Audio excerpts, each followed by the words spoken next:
Tell you what, there's been some. It's been a big couple of days horse racing. There's been some big stories, mate. Have you seen them? Oh, without having any context, I would assume so. Yeah. Storm Boy. Finger on the pulse. Oh, Jockey change. Yeah, jockey change. Adam Hippopotamus, Hippo. Got the boot with capital B. And J-Mac or Ryan Moore? Either of those two for Coolmore? Well, I'd say Ryan Moore will just be, I don't know. It's hard to say. Kind of gives away who their top seed is.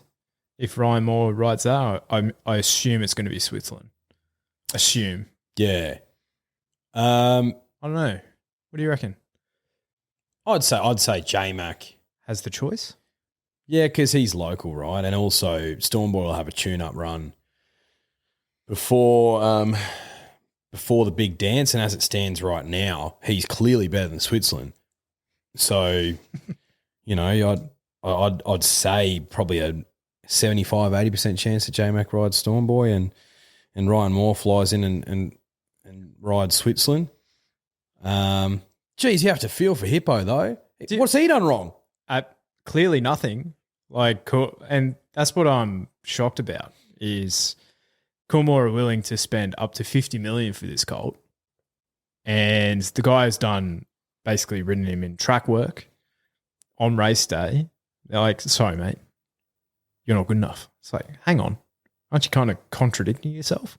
Because you're willing to pay the money anyway. Do you reckon the big syndicates, the big operations, pull the trigger a little bit too early on that sort of thing? Yeah, definitely. Of course they do. They have every right to. With the amount of money they pour into it and all that sort of stuff, like they have every right to. But yeah, they do it prematurely. 100% they do. Because in the Sydney ranks, I reckon Hippo would be, especially during the spring, he was a top 3, top 5 jockey, I reckon. Yeah, he was sensational. I don't think you can't say you lose that much putting Hippo on over J-Mac. No. And then you probably lose even less based on the fact of what you exactly said. He knows the horse. He's sat on him way more times than anyone else, you would assume, just through track work and stuff. He's ridden two of his 3 starts, I believe, for Hippo. So, yeah, very hard done by. But it's business, mate. Yeah. And Coolmore have a track record. They did it for Shinzo last year and they've got a golden slipper and a $20 million colt. Yeah. So, history is on their side. But I'm even thinking back to when Kitty Cat Tom absolutely demolished him in the spring champion. When I'm assuming Nash was not available, and he would have been suspended, or he was taking the ride elsewhere or something. But that was Hippo's second ever ride for Godolphin. So, and I get that the big stables have their riders like Chris Waller does, but I feel like they probably just when a jock has a affinity with a horse, they probably give him a boot probably a little bit too prematurely. Yeah, definitely. I can see both sides. Yeah, yeah. Oh, you've got a feel for Hippo. He was pretty pragmatic in what he said. I think he was on RSN or something like that this morning, and he said, look, I'm just thankful to be, doing a lot of riding for a stable that's clearly got a stranglehold on the 2-year-old crop for Waterhouse and Bott. He's going to be riding Lady of Camelot in the Blue Diamond next week, and he could very well pick up his 2-year-old G1 there, but the Blue Diamond certainly no golden slipper, is it? No. Although this year's edition is mouth-watering. It's good stuff. Yeah, it's a good crop of 2-year-olds. We've been crying out for a good crop of 2-year-olds, that's for sure. Yeah. Way more depth than what we're used to. And it's almost like when the best one is so good, the rest so almost rise with it, if that makes sense.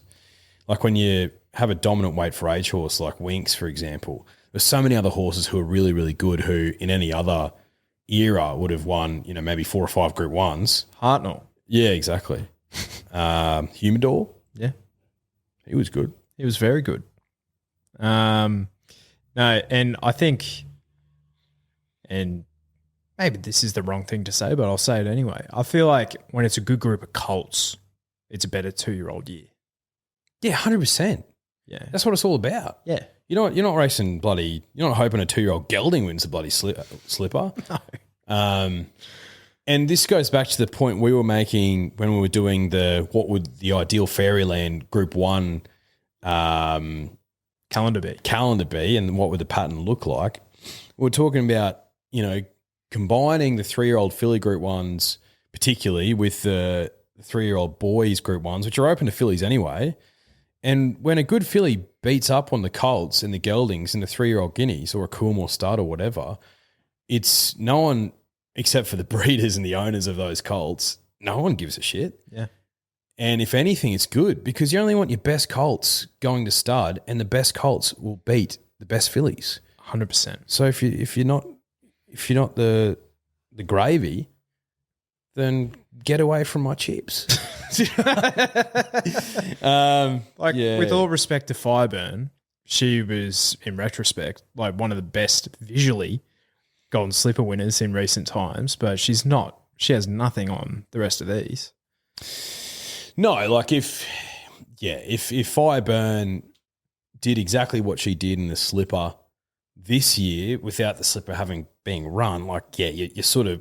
She was a champion 2-year-old, so it's hard to say. It's hard to say. Heavy deck, rails run. That was a hell of a win. Yeah, so interesting as well if we get a heavy deck, if that will completely change everything. Has to. A bit of rain around in Sydney this week.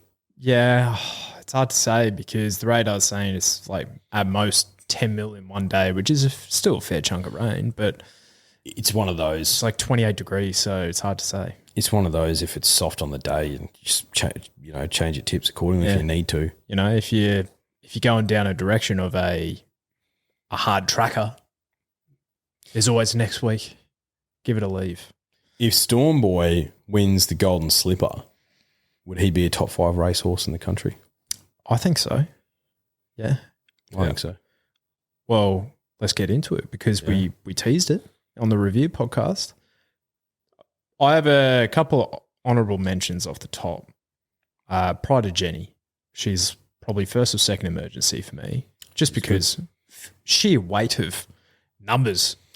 And she wins an All-Star Mile. That's basically, 3 Group 1s to her CV. It's like she's in the conversation of, our best mile mare, which I have her in second position at the moment. And then probably Think It Over for me. He's very good. He's very good. And I'm fascinated to see where you have one horse in particular. The way I did this was horses that are going to be racing. Yeah. So Alligator Blood.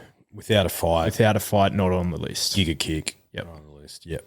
All right. So number 5 to number 1, I'd imagine, or do you want to go the other way? No, happy to go start at number 5. I've got a 3-year-old colt by the name of Imperatriz. Yep. He's number 5 for me because he's the best 3-year-old. So the best 3-year-old is usually one of the best horses in the country. With him as well, he's won 2 Group 1s as a 2-year-old, and then he's won the Golden Rose in a breathtaking fashion. As a 3-year-old, ridden a little bit upside down in the Cox Plate, but that was a funny race, to be honest. I think he's in for a really big prep. Imperatriz. Fascinated to see how he goes this weekend. Yep. Especially if it's a softer deck because... Last ever prep, potentially. It could be. And I didn't realise, but if you look at his record, if you take out the starts on good tracks, he's had 4 wins and a third in 5 goes. So he might be a wet tracker who's just good enough to put him away on a good deck. It's like the opposite of Fangirl. So that's number 5 for me. Yeah. For me to include a 3-year-old colt in the top 5 horses in the country, I need him to be like an Autumn Sun type of operation. Taz. Yeah. He was good. He was very good. So I have Fangirl at number 5. So, she absolutely brained Mr. Brightside in the King George. on, you know, I think racing is the best when it's on like a good track or a soft, like a soft 5. That's like when I enjoy racing the most, and when it's not got a severe track bias. Yeah, mate. I think she's visually one of the. Not many horses can chuck up the sectionals that this girl can. Like No. And what she does this weekend when J-Mac's on, different gravy. Different gravy. So I have her as the second best miler in the country. Yeah. I have Fangirl in 4th spot. I think she's a really good mare. My issue with Fangirl is she can run on a little bit. Because of her racing pattern, she's just not going to be, her strike rate's not going to be as good as some of the best horses we've had. But when she's on, she's on. Yeah, perfect example. J-Mac in that King Charles, whatever it's called. Oh, yeah, King Charlie. Got the big C at the moment. Sorry, mate. Hope you're all right. I heard he's going natural remedies. Is he? Yeah. Yeah, righto. Yeah. But for me, Fangirl, like, point in case is her last 2 runs of her prep in the springtime, like Cox Plate, a lot of people were like, oh, she should have won. It's like, well, she didn't because she got held up. Yep. And she wouldn't have got held up. She had a better racing pattern. And the same thing against Pride of Jenny. She just was too far back. You know who she reminds me a bit of is on their day, unbeatable, Santa Ana Lane. But you had to ride him like that because Santa didn't come into his own until he was about a 4, maybe a 5-year-old. And I think the Freedmans used to actually ride him up near the speed. And they're like, you know what, let's just ride him cold for once. And then he goes on to be an absolute winning machine. Fangirl, you have to do the same, you know. And I think, yeah, she isn't going to have the winning strike rate of, say, a Mr. Brightside of the Mile. So, all right. Number 4 for me is I Wish I Win. Now, I'm interested to see if he's in your numbers because, mate, he's just not racing enough for me. No, and that's why I haven't included him in my numbers. Spoiler. So he was an honourable mention for me because, okay, I Wish I Win from what we've seen. Yeah, he's won a Golden Eagle and he's won a TJ in the last almost 18 months. So he doesn't race enough, and his best is probably the best in the country, you could say. Yeah. But he doesn't put that together every prep. He's a grand final horse, and that's so fine. But the best horse in the country, you're getting more bang for your buck. Yes. So nothing against him. I really like the horse. Really like him. But just not a top 5 race horse for me. Yeah. If he was resuming in the Lightning and then he was going to the William Reed and then he was going to the Newmarket or vice versa and then, you know, in the TJ and, you know, would he have a better record than Private Eye across those races? Well, I've rated him higher than Private Eye. Yeah. That's what I mean. Like, but I'm questioning that. Yeah. So the fact that I'm even questioning that means he can't be a top 5 racehorse. It's the prep that he had last year. So he's kicked off in the Lightning to the Newmarket and then to the TJ from there, I think. For Private Eye? Yeah, no, from I Wish I Win last year. So he's clearly not doing that this year. But I don't know. I haven't heard a word about this horse. I don't know where he's going. Do you know what? I think he could be a 1,400 metre horse. So I Wish I Win. He's just brilliant enough to put him away over 1,200. Yeah. That's why they're keeping him fresh. I think they know that. I think deep down they're like, this horse could probably win a Cox Plate. I think that's where Moods has come from. He's like, for this horse to win the riches of the Everest, he needs to be fresh. So who am I to question Peter Moody? Oh, no, play on, bro. Play on, mate, because Moods has got ownership in the horse. Yeah. And he wants the cash. Play on, mate. Yeah. But no, he's not in my numbers. All right, number 3 for you. Number 3 for me is think about it. Same. Think about it. Because Queensland form. So Kingston Smith, Stradbroke, which is the best handicap sprint race, not just in Australia, in the world. Globally. And then, wins an Everest. Being trained as a middle distance horse. I'm hearing Queen Elizabeth's throwing up this prep. For the autumn by Joe Pride. And despite what we've said previously on this podcast, Joe Pride is no mug. No. So if he thinks the horse can win a Doncaster, a handicap mile race, and then aim towards a Queen Elizabeth, he's clearly got the opinion that this horse, a bit like, and I Wish I Win, good enough to win over the sprint distances, but in actual fact is probably a miler. Private Eye, mate. Private Eye won a Doncaster, didn't he? Yeah. Or an Epsom. He won an Epsom. But I think about it, I was actually looking into his breeding when I was doing this. So he's by So You Think, who everyone knows, dual Cox Plate winner, won over 2,000 metres multiple times in Group Ones overseas. Like, he's that gravy. Like, he's like Animo but better, which is really, really good. He's like, I think So You Think is what Tass would have been if he ran on. Yes. Yep. So very good horse. So clearly on the sire side, So You Think's got the middle distance bloodline passing on to Think About It. And then Tiara or Tiare, who's the dam of Think About It. I think she won maybe a benchmark or a listed race over 1,600 metres. And then I can't remember who her sire is, but there's progeny. There's history there that would suggest that this boy will have absolutely no issue getting out to 1,600 metres at the very least.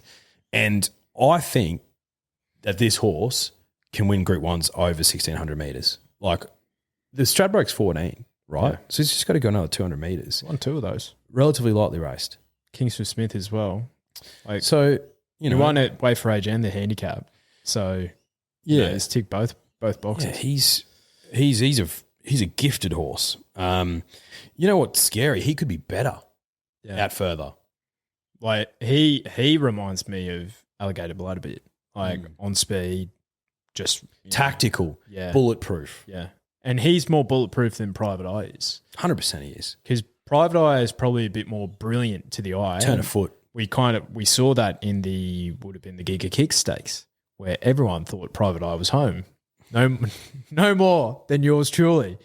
And then Bella Nipotina, of all horses, now she's not on my list, knocked him off. But yeah, Private Eye has an electric turn of foot. And you can kind of see it in the preps that Joe Pirate puts him in. He kind of like keeps Private Eye away from Think About It as well, because he's like, look, the other could probably knock the other one off on their best day. Yeah. And he doesn't want to do that. No, fair. Yeah. Fair. So he's resuming the Canterbury Stakes, which is 1,300 metres. So keep an eye out for him in the autumn. Number 3 for me. Number 2 for me is Imperatriz. I just think Miss Brightside's better. But she's our best sprinter. And, there's some question marks that she didn't go to an Everest. Does she win an Everest? Not sure. She might just not get on her Sydney leg. And that is a consideration as well. It's like, can a top 5 horse in the country where, she's not 100% proven on her Sydney leg, is that a consideration? Potentially. But I've no doubt that if the Tiakau operation was to take her towards something like a TJ, they could figure it out. Yeah. She's my number 1. Mr. Brightside is my number 2. No knock on Mr. Brightside at all. I just think if he was the best horse in the country, in races like the Champions Mile in Flemington, end of prep, this, that, but he'd win a race like that, and he's so to be the best horse in the country. I mean, but he's still tactically brilliant. He's tough. He gives his all every race. It doesn't matter what the deck's doing. He's way more versatile than your average pony. Well, Mr. Brightside. He showed that on the weekend. Yeah, he did. He's usually been top 4 in about the last 12 months. But he, just because he missed it by a length, goes back and Willow's like, no issue, mate. And he showed a turn of foot. 100%. Yeah. So he's number 2 for me. And the reason why he's not number 1 is because, it's a one race sample size. But in the King Charles, Fangirl put him to the sword. He still ran really well, but Fangirl put him to the sword. So I just think, there's not that much separating those two in the right conditions, but he's like, I'd still back him in a race against Fangirl every time because I know where he's going to be and it doesn't matter what the race is doing. So that's why he's number 2 for me, but Imperatriz, she's the best horse in the country for me. Oh, no doubt in my mind that, if she went to the Everest, she would have won it in the spring.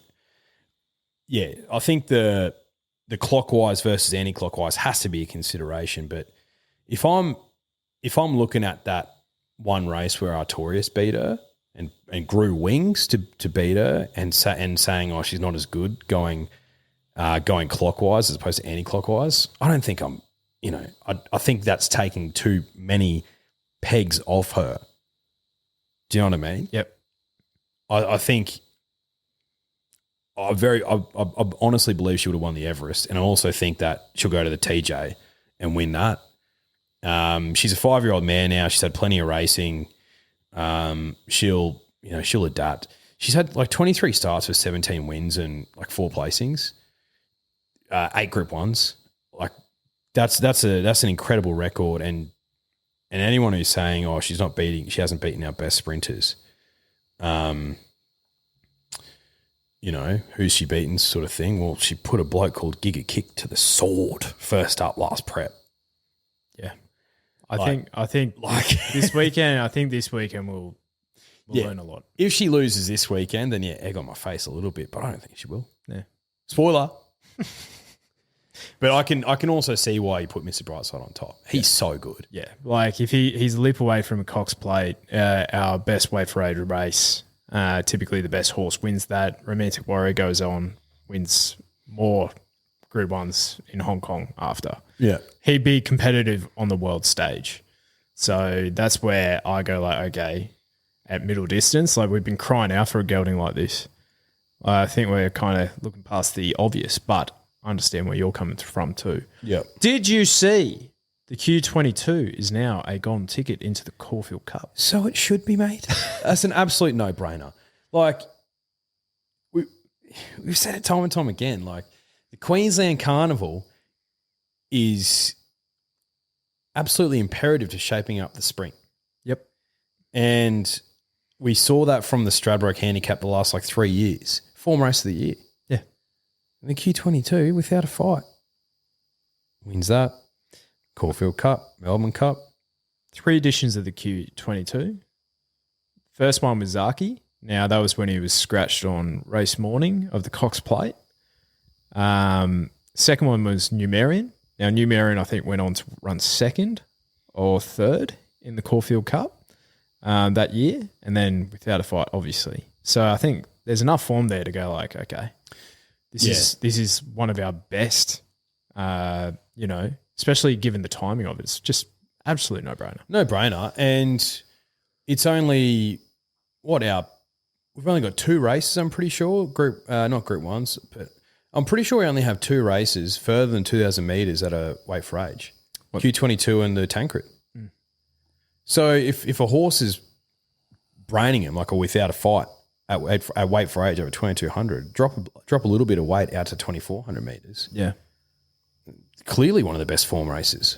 Yeah. Heading into a Caulfield Cup. Yeah, really well done, guys. All right.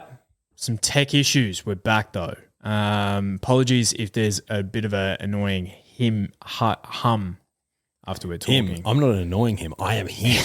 A little bit of don't know feedback. A bit of feedback, but hopefully we'll be able to remove that in post. But, mate, Flemington, Randwick, headquarters for each state. Let's get into it.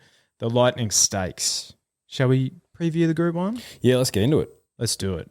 So 1,000 metres Group 1, weight for age. We went through all the winners in previous weeks, but you're getting nearly $2 for Imperatriz. Now, I'm assuming that's your starting point. Yeah. all roads lead to the Tangerine Speed Machine. What are they calling it? The Tangerine Rocket or something like that? I haven't heard any of that. Anyway, she's the clear starting point. Imperatriz, Picket Fence Central in the spring. Yeah. Like, try and sit on that, hurt your bum with that many wins. She was just absolutely explosive in the spring, stamped herself as the best horse in the country for mine. Probably the best sprinter in the world. I guess the $2 you're getting about her is because of the flat trial in Cranbourne. Oh, 100% it is. But I tried to look back at her trials prior to what she did in the spring, which I was shocked by. But I couldn't find anything. So maybe she was doing that back home across the ditch. But mate, I'll take her on her first up run last year in the spring against Giga Kick. Kick. She legitimately had a jetpack strapped to her caboose. She did, yeah. Combine that with winning how she did in her last run for the prep down the straight and in the Champions Sprint, and she's clearly proven up the straight she can win when things don't go away. She's just faster than other horses. 1,000 metres, tick that box. She's so good. She's so good, mate. So who are the threats then? Threats are two clear ones for me. Clear ones. Private Eye. Has to be. He's the proven sprinter on his day. When he's at his brilliant best, there's not a lot of horses who can hold him out.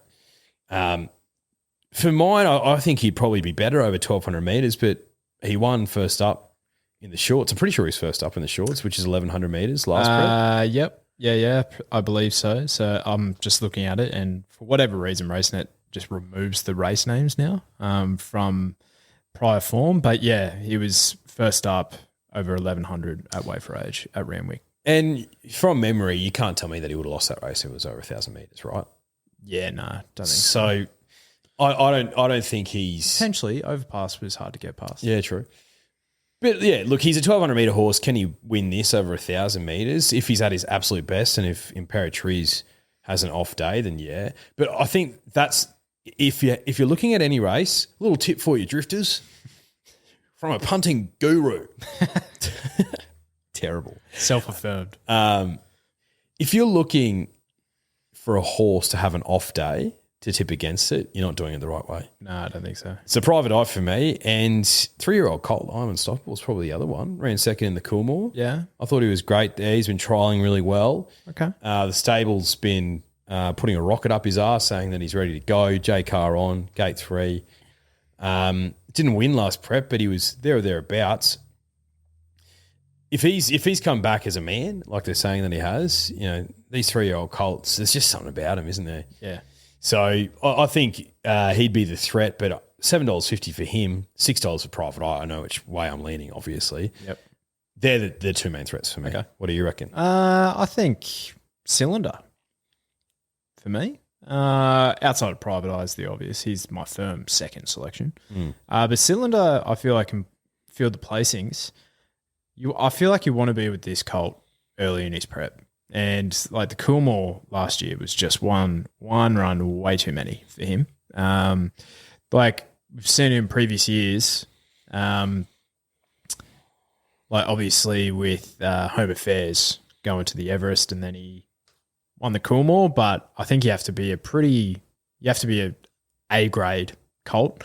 Don't necessarily think Cylinder's that type of gravy because he's yet to win a Group 1 race yet, but he runs pretty bloody well in them. Like the Coolmore was his one really, really flat performance, but he did start as the $4.20 favourite. Like he had the market support. So I actually don't mind him over the 1,000 metres either. So I'm keen to see what he can do. Frosty on.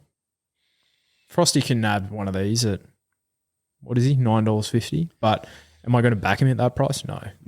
I'm Imperatriz at $2 is a bet. Yeah. A little bit of a conspiracy theory moment on the post. So in secret, not taking her place in the Lightning, James Cummings saying that her track work wasn't where it needed to be. maybe he's just clearing the way for Cylinder a little bit. Is that a little bit conspiracy theory on the pod? Yeah, you can whack your tinfoil hat on for that. Interesting. But nah, look, in secret, if she was in this race, what would she be? $5? Based on last prep, I reckon you'd get close to, she was good early. Down the straight as well. Yeah, 1,000 metres though. Yeah. I don't know. Like Imperatriz, again, the 1,000 metres is the thing for me. Like she's proven. 100%. And yeah. So, yeah, that's where Private Eye $6 at 1,000 metres, it's too short for him. Yeah. I could see him running into fourth, but he's my second selection. So it's like maybe you're right with I'm Unstoppable, Cylinder, maybe Espiona needs further for mine. They're convinced she's a sprinter. I think she's a great miler. Bella Nips is good. Bella Nips is good. Down the straight too, she's underrated. Yep, she is. I think Doesn't win out of turn, Bella Nips. she finished third in this race last year. She did. Yeah, Coolangatta, I wish I win. Bella Nips. Very good horse. Yeah. Bella Nipotin is a very good horse. So if you like, if you like Private Eye, then you like Bella Nipotina. She knocked him off last start. They're both the same price. Leaning advantage Private Eye. Yeah, they're both the same Mick price, but Imperatriz clear on top selection for me. If you're not convinced by her because of one trial, I don't know what you were doing in the spring. Were you in a coma? Let's go to race 3, the Talendert Stakes, 1,100 metres listed race for the 2-year-olds. Now, it's fair to say that this is not the A grade, but there could be one of these debutantes that really stamp themselves. Or are you looking for one that's tried and true? I'm looking for one that's tried and true, and I backed him last start. He went way too fast up front when Coleman won, and that's number 2, Counteroffensive. If he just, if Blake Shin just settles him down a little bit, he'll ping the gates, be up in the first third. I think he's pretty good, but I think you hit the nail on the head. Like, he ain't winning a Blue Diamond. No. But is he good enough to win this here? Maybe. At $8. At $8, I'll find out. Yeah, you will. 100%. Look, there's some money in the market for a debutant here. Champagne tonight. Peter Moody and Catherine Coleman. J Car on. So clearly there's a high opinion of this filly on debut. Like I'm happy to take her on. Another horse here who's very well named, Aardvark. Just a cool name for a horse because he's a horse, but he's called another animal. Okay. What is Aardvark? What is an Aardvark? Yeah. You know the show Arthur? Yeah. He's an Aardvark. Oh, okay. Yeah. Aardvark. So, yeah, counteroffensive for me. Aardvark, Stallion Chain, first time. Love to see it. You do love to see it. $8.50 for him, and he was a length away from Coleman. He was 4 lengths away from Coleman. But he was a couple of lengths away from Arabian Summer, who ran okay at the Gold Coast. Barrier 3, D-lane on, can hopefully sit a bit closer than he did last time. And he crabbed around Caulfield like you've never seen. So the straight at Flemington could suit this horse. Could do. You've also absolutely got to respect the Waterhouse and Bott stable with these 2-year-olds at the moment. So pro forma, watched it win in Canberra on debut. I don't know what it was doing there. It was very bizarre. That's a Friday afternoon, like just you've knocked off for the day. Yeah, exactly. Just put them away like a good horse. So it's $9 here. I've seen worse $9 shots. Yeah, man, if that's stable, why wouldn't you? Exactly. Race 5 is the Francis Tressady Stakes, 1,400 metres, Group 3, set weights and penalties. Now, Revolutionary Miss is a dual acceptor. She is accepted in Sydney as well, but thought this was a competitive race. Tricky little race, good man's race. Yeah, so if Revolutionary Miss does line up here, I find it really difficult. But I have 3 chances in the race. It's her, Foxy Freda, and Wishlaw Lass. I'm going for the latter on top, though, Wishlaw Lass. Mate, she was one of mine. Coming of age, prep last one of the victims year. in the spring. Yeah. Only 4 lengths away in the Empire Rose, which is proving to be one of the form races of the bloody carnival. Now, you might go like, oh, don't know about that. 4 lengths is a fair way. Pride of Jenny absolutely brained him, and she keeps franking the form. And Foxy Frida, she was in the same race in the Empire Rose. She beat her by a length home, and then Foxy Frida came out and won the next week. Very well said. Look, I think there's a few more chances as well. Vagrant's been absolutely flying for Mitchell Friedman. 750. Yeah, mare in form. So if you want to steer into that, drifters, I'm not going to point you in a different direction. And Eternal Flame as well was really good at Caulfield. Put him away by about 4 lengths, I think.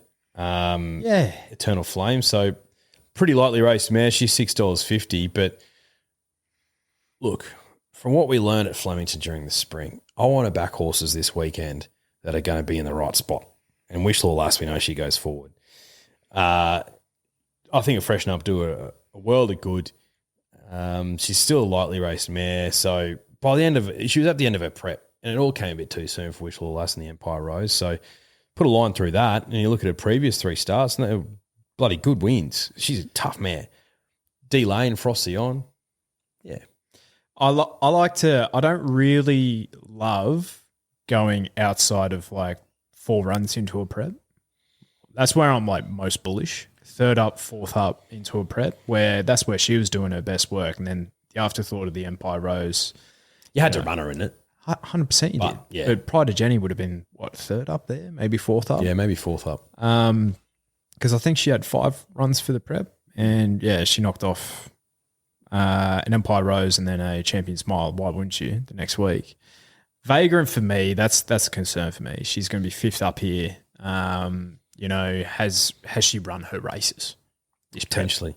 But if you like her, you're getting a price to jump on. So now the Vanity, the Team Green Vanity, 1,400 metres, Group 3, 3-year-old filly, set weights penalties. This is a tricky race. This is a tricky race, but I'm siding with what I assume is the favourite, Molly Nickers. I think Molly Nickers is the favourite. 11? A little bit tricky. For the 1,400 metre start at Flemington, that is tricky. It is tricky. You typically want to draw good at the 1,400 metre start. Gee, this stable's good with the fillies and mares, aren't they? The Moody and Coleman stable. Yeah. So, Molly Nickers ran 4th. What's that? Flight Stakes, Tropical Squall. I think that's a little bit of a questionable form race for me. But is she good enough to put these away? Yeah, definitely. Infatuation's been up for a long time, but she was pretty good last start, which I'm pretty sure was last weekend or the weekend before. I think it might have been one of the 5 that the source had. It might have been one of the 5. So 4. Look, it was a lot. So Infatuation wouldn't be able to steer you out of that, but there's a certain jockey on board that's going to make sure the victim steers clear. Look, there's a interesting horse here, and am I being slightly, mystified by the Silks? I knew you'd say it. Number 7. Number 7, Donegal. The Coolmore Silks draw me in a little bit. If you look at her first 2 starts, completely misses them. She flops out of the gates. So that's obviously a concern for me, because my point this weekend was that I wanted to back things that landed themselves in the first third, because that's smarter punting. But, geez, she wins smartly. Slingshots around him and put some good fields away. Mark Zara on, gate 10, she's going to go back. But look, a lot of these in this race, we've seen a sample size of those in the market. We know where they're at, whereas she's doing these ones a little bit. Can I say something? Yeah, for sure. So her debut win was at Mornington on the 12th of June. There's been 2 horses come away and win from that race. And then she had a victory, about a month ago, and there's been no horses win from that race. So that doesn't really stack up to me. No. I think I'm willing to take half the price of Molly Nickers because I love it. And Moody and Coleman are probably a bit more conservative than, let's put it this way. If Molly Nickers was in the care of Kieran Maher, There is absolutely no way that they pull up stumps after that flight stakes. But I love that they went there anyway, because I think she is, what's she going to be targeted towards? She's going to be targeted towards that Group 1 series in Sydney, I would imagine. Yep. I'd imagine so. Is it the surround stakes? Yeah, the surround. So 1,400 metre kickoff, love it. Love that they were conservative. They didn't over-race her in the spring. I think she's going to be fresh, raring to go. Bad barriers be damned. Basilina's an interesting runner. $26, wants further. Wants way further. But interesting to see how it resumes. Yeah. Right track for her. Flemington. Yeah. So for me, probably a throw at the stumps at the Coolmore thing just because I like it. Yep. But yeah, not a lot of confidence. I wouldn't be surprised to see infatuation as well. Yep. So let's see. The CS Hayes.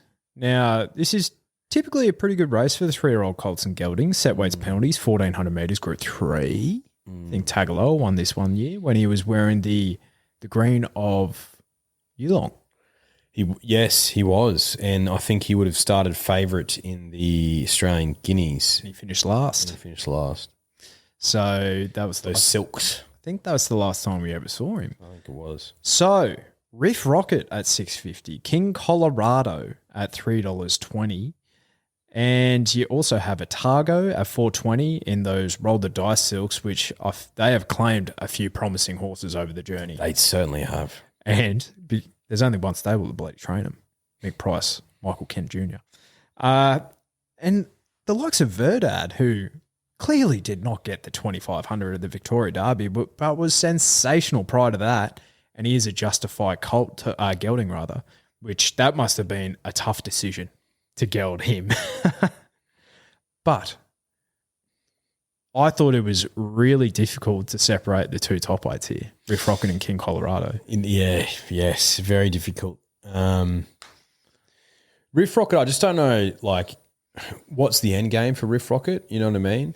Is he going to go back towards another derby, or is he going to go towards a Rosehill Guineas? That's what my gut's saying. Yeah. But what do I know? I'm not Chris Waller. Because the way he put that field away, that 2 starts prior to the derby, The superimpose. Yeah, that was over 1,800 metres, which maybe that's his jam. Maybe he's a 2,000 metre horse. It was only listed grade. There's been 3 subsequent winners out of it, which that's at the heart of the spring carnival. So you'd probably be wanting to see that a little bit higher, and considering that he's one of the subsequent winners. So yeah, I'm not sure. King Colorado, where was he in the spring? He just went astray, didn't he? Well, he went a bit astray. He wasn't that bad. Beaten two and a bit lengths in a Winx. Then he was beaten 2 lengths in a Golden Rose, 3.5 lengths in a Caulfield Guineas, where nothing was making up ground. And then, last in a Cox Play. That was reaching. He looked like a horse who was, and he didn't. You know is the massive tick, and I am so keen to see him, is that Flemington. Oh, he screams to me. He's got a lovely large action, but just get him on that 450 metre straight and let him do his thing. He could beat this field by 3 lengths. Yeah. He could, King Colorado. So he's probably the one that I am leaning towards. Riff Rocket, yeah, he could win first start, but I probably want to see him out over a little bit further, whereas I think King Colorado has a bit more brilliance. He was really good resuming. If you're basing it off that last run, and he's a clear bet at $3.20 with the good people at Ned's. I like Otago as a horse. Yeah. I like him. Globe-like. Yeah. Yeah, globe-like. Real promising Ayrton type. Remember at the start of the spring last year, they were talking Globe in Cox Plate markets. Bizarre. Isn't it? Bizarre. Yeah, but we were never getting around that because we knew better. Yeah. We knew better. He would have been a toxic price in Cox Plate. Oh, $10? Yeah, that's absurd. Absurd shopping.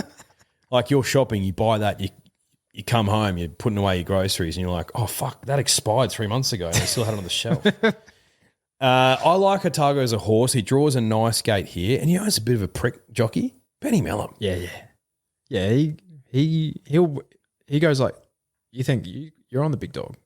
What about this thing? Exactly. And Because he's never on the best horse in the race. he's a thief in the night because he can steal some cheap sectionals. Yes. So I would not be surprised to see Otago go to another level as well because he's got the picket fence. Yeah. 2. I think you need 3 to have a fence. Okay. Yeah, three wins constitutes a fence. Like, actually, Not 2. I think you need more because 3 in a row, that's a wicket. That's a cricket wicket. Four's a fence. That's a set of stumps. Four's a fence. But yeah, who's he beaten up? You know, but like I said the same thing about Giga Kick before he won an Everest. Yeah. So True. That's a stretch. But you know what I mean, though. Like I know what you mean.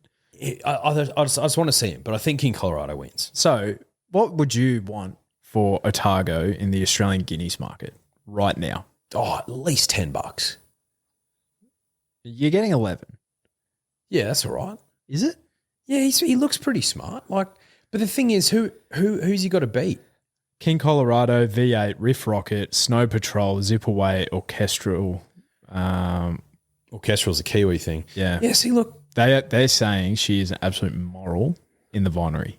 Yeah, she's very good. Like she's very good. She's about $5 in those markets. She's very good. You can kind of parlay that into whatever you want. Yep, she's very good. Yeah, like the thing is, like I'm thinking about what's the market going to look like on the day. Okay, so as it stands right now, if he runs second or third here, he probably would be $11, maybe shorter in that market. So. Yeah.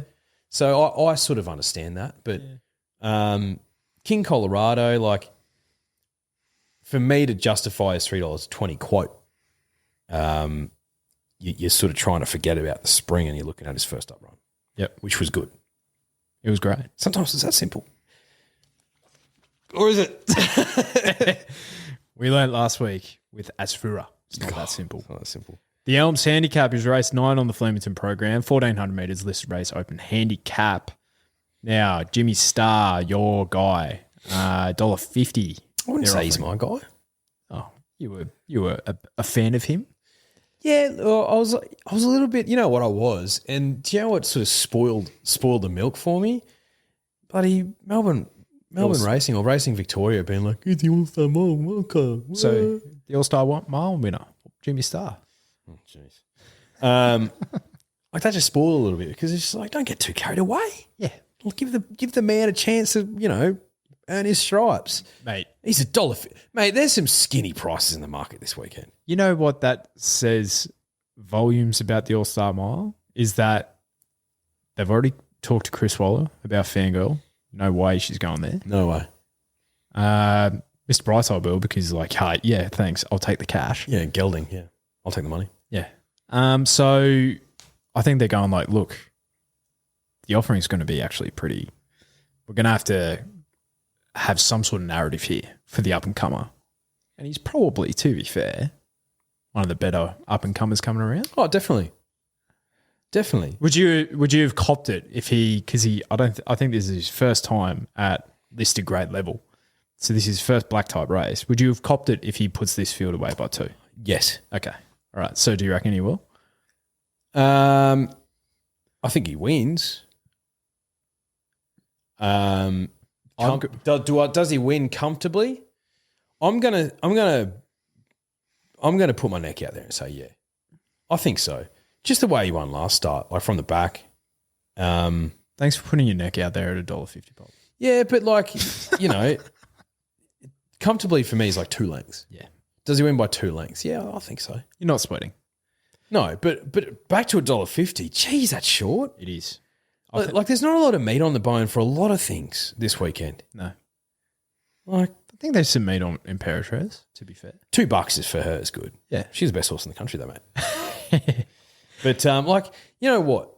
And this is the thing, right? Like a Crosshaven at $12, 1,400 metres, Flemington. Like, yeah, he doesn't have a fantastic record, but like he could just lead and steal some cheap sectionals. And if Flemington's biased on the day, we've seen, you want to draw well at the 1,400 metre start. He's drawn barrier 1. Like Jimmy Starr, barrier 10. That's what I mean. That's a sticky draw. Sticky draw. There is a better roughie in this race.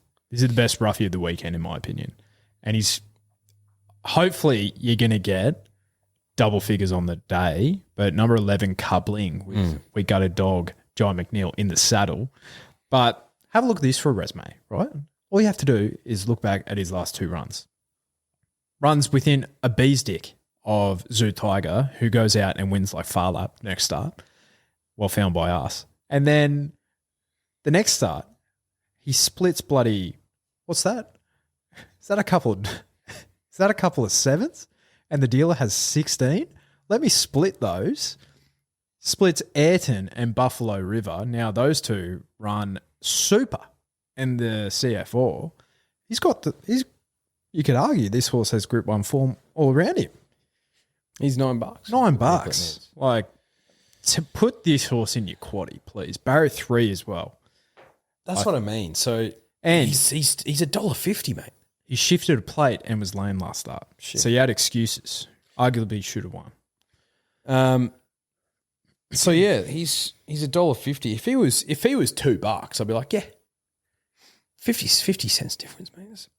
What about your old mate, number 2, Barclay Square? Barclay Square, I need to see it from him. Do you know, he's had a significant upgrade in the jockey department, that's for sure. Like Gary. I thought Willow was riding him. No, We Got a Dog, John McNeil rode him last prep. I remember watching that race where he was like forward of midfield and just kept bringing him back. I do remember. What are you doing, mate? What are you doing on this horse? Oh, show some initiative.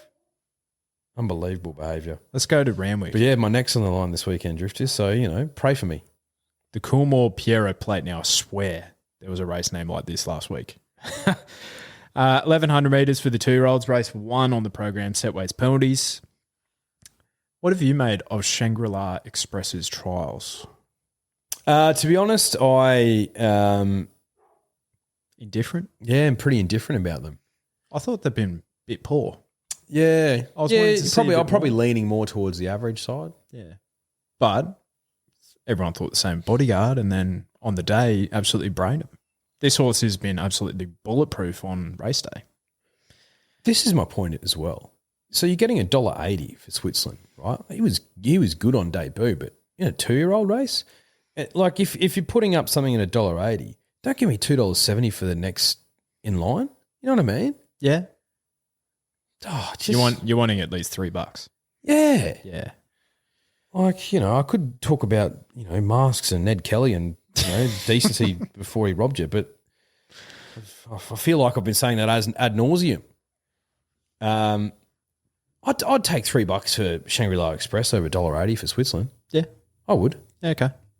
I have a couple of double figures that if you're a sicko like me and you're wanting some value, chuck $5 on. This is a race. Yeah. For that, 100%. So what's the source going to say about this race? Well, I haven't connected with him yet, but I have a feeling he'll have very similar thoughts. So Enriched was the better trialer against Shangri-La Express last out. Finished second behind him in the latest trial, getting $11 for him for Friedman. There, Tommy Berry on. So 3 trials under his belt. He is one of the best colt chances in the race for me at $11. And now what we might actually do is have a look at what stables need to break their drought, because you raised it to me. Team Hawks, they're in a severe drought of winning a Group 1 race. Yeah, a few years. This Fly, now she's not even in Golden Slipper markets. I had a look because I was very taken by her trials. She might be a prep away, goes back like typical horses do, but barrier 1 can offset that, I reckon. She can sit about forward to midfield if she pings the gates. She has a smart turn of foot, this horse. $16, she's probably like the blowout. Trapeze Artist, he's putting something together as well. He is. Good horse. So they're the two. He's a good horse. And they're the 2 for me. Now, let's go to race 5, the Expressway, 1,200 metre Group 2 for set weights and penalties. I have 5 of the 7 being able to win this. Don't know about you. Yeah, I agree. $2.05 for Buenos Nights. Mate, he was sub 2s when he first went up. So the market's corrected itself a little bit. But I did the form for this race before the prices, so that shocks me. That is short. and then you got King of Sparta that's sub $3. Huh?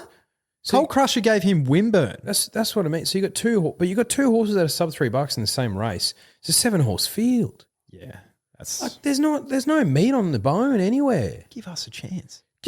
That's the thing. So if you're diving in to one of these two, like you win and you double your money, great. But so you're effectively giving yourself another bet. Yeah, Geez, you need to be good to make some cash nowadays. Almost like the two of us. You're picking half the card regularly. yeah, Jeez, just like the two of us. yeah. Don't look back at the archives of last week. No, definitely don't do that. Buenos Noches, like second to Imperatriz. That reads well. Reads very well, doesn't it? Hot Nash on reads well. Well, I was looking at that because his regular rider is Dylan Gibbons. Nowhere to be seen. So you reckon 5 of the 7 can win? Who are the 2 that can't? Malkovich, West of Dolby. And the market would suggest that. Market would 23s, back you up. 81s. The market would back you up. Like West of Dolby, you just hope that a horse like that is not a speed bump. No, and Malkovich wants shorter to be at his best. Yeah, but straight Acer, second or third behind Magic Time in a Group 1 in the Rupert Clark. Like 4th in the Golden Eagle, where him and Tyler Shearer caused absolute mayhem. Jesus. But yeah, he's a smart gelding, but was that a Shelby 66 type of prep? Because that horse jumped out of the ground in terms of ratings. Really did. Coal Crusher will go forward, but I think he might need a couple of runs under the belt before he's going to be at his best. Whereas King of Sparta is in the middle of a prep pretty much, and he was great down the Goldie. J-Mac on, gate 2. Like he could definitely win this. The Snowdens have figured him out a little bit more. So he's been up since, I reckon, that first run at Flemington. Yeah, so that's September. Now, you might think, my God, that's a long prep, but they figured him out that he basically needs one run at a minimum of 4 to 6 weeks. So keep him fresh and you'll see the best of him. Yeah. So he's probably my bet in this race, King of Sparta. 270? Yeah, I think, Buenos Noches could blow him away, but, he doesn't win out of turn. Yeah, I think if the soft ground does come in Sydney, Buenos Noches is the clear on top selection for me. And what he did first up got him that Everest run last year. Yep.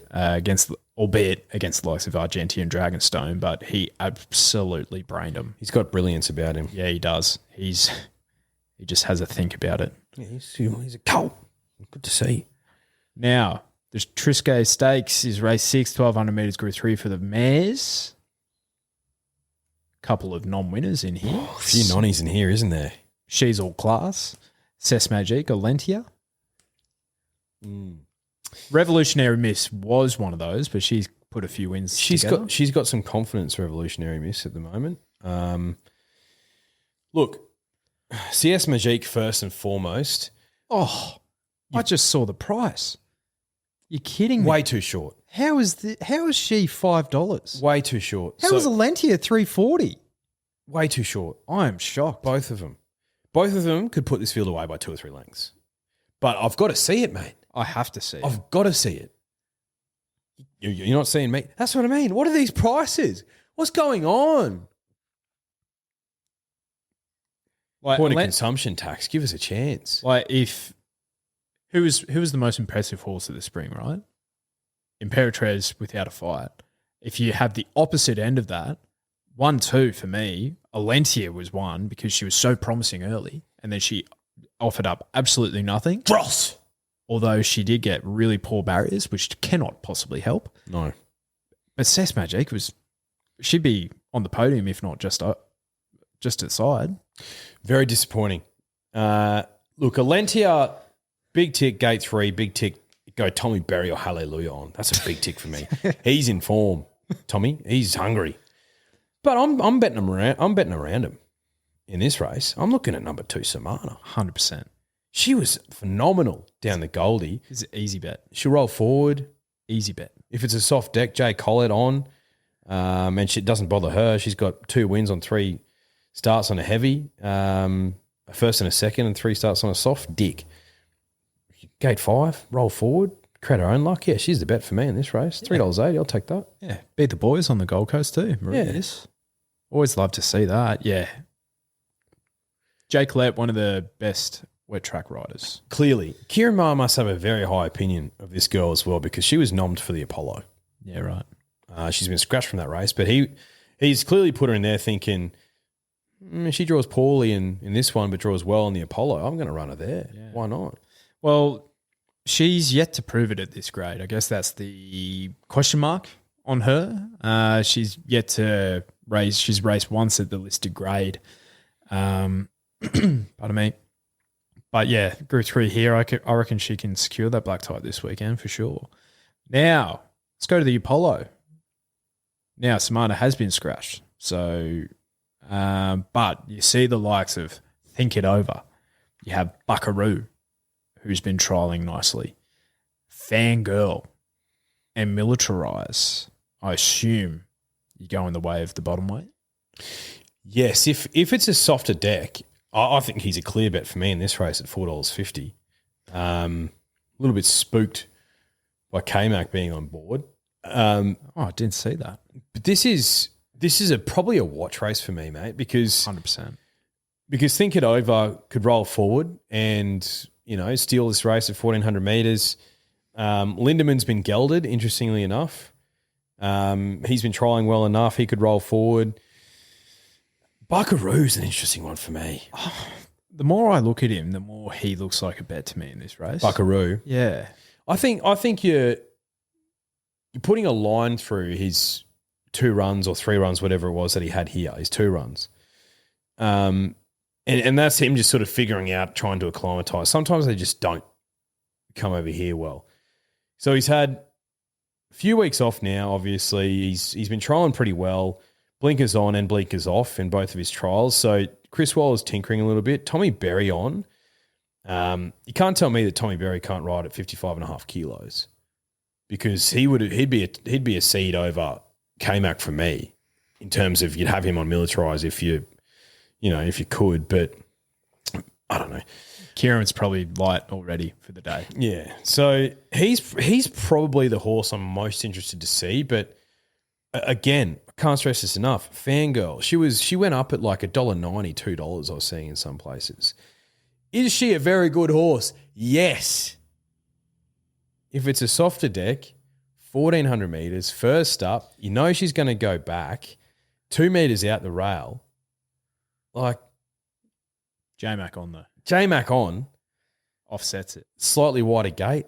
Like she has bigger fish to fry though. She has bigger fish to fry. I think she's going to go for a Queen Elizabeth. I think that's where I'm happy to let her go here because I'm thinking she is going to be targeted towards the 2,000 metres and Chris Waller's not going to have her fully wound up for an Apollo Stakes meet.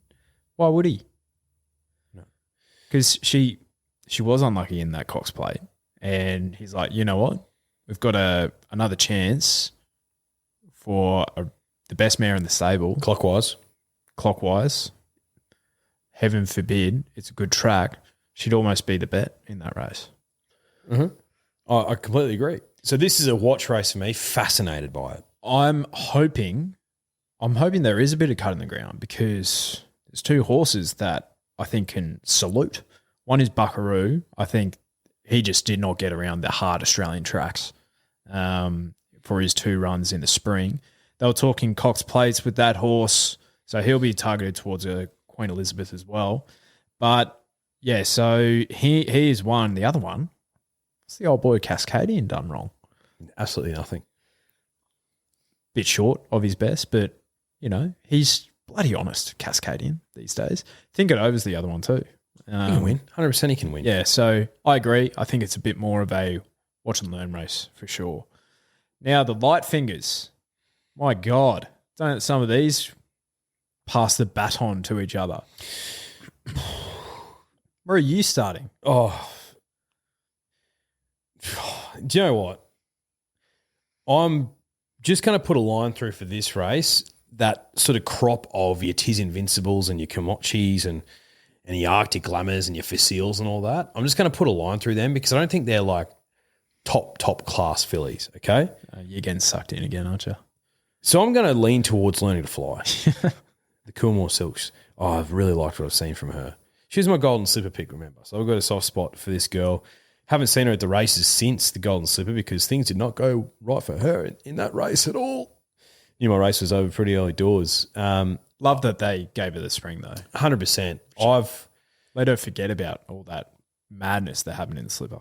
What we saw from her in a very limited career to date, though, is that she can be a bit tactical.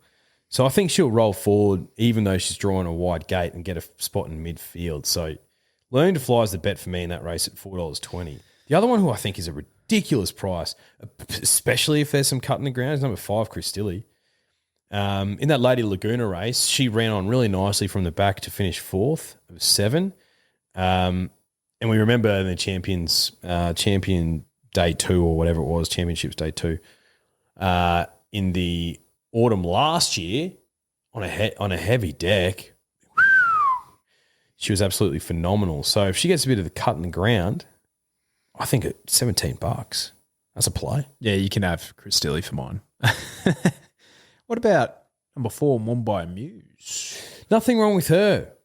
Nothing wrong with her. I thought she was a generous price here at $7.50. So I don't lump her in with that crop. She was a bit later on, wasn't she? She went to Flemington. Yeah. Won on Champions Day. Beat the likes of Solitaire and App and Girl. So, the B and C graders. But she also beat General Salute and the other boys in the Brian Crowley start prior to that as well, which I always love to see with a filly. So against her own sex here, I think barrier 4, she will be in the first 4 in the race. Tommy Berry, tactical. Hallelujah. I think learning to fly will come from near the Chaminda Vase. Chaminda Vase. If she gets pumped in learning to fly, that's what I want to see after I've already got my bet on. All right. So, the Live Fingers is the start of that series for what's that race again, please? Surround Stakes. Surround Stakes. So let's have a look at the futures market for the Surround Stakes, hey? That makes a lot of sense. Is that the grand final? Yeah. Why wouldn't it be? I think it is. Well, is there another Group 1 for the fillies? Nah, it stops at the Surround Stakes. Now, let me just have a look at this. I don't think there's a market for the Surround Stakes. There you go. So we can't do that. That was a lot of fun. Yeah. So you're with the Coolmore. Oh, mate, I'm going to have a phenomenal day on Saturday. Good for you. Yeah, okay. I'm just speaking into existence now. I just see things so clearly now. It's like a little crystal ball sitting in front of me. Picking the card in Sydney and Melbourne because I'm not happy with just one. Congratulations. Yeah. I'm not as bullish.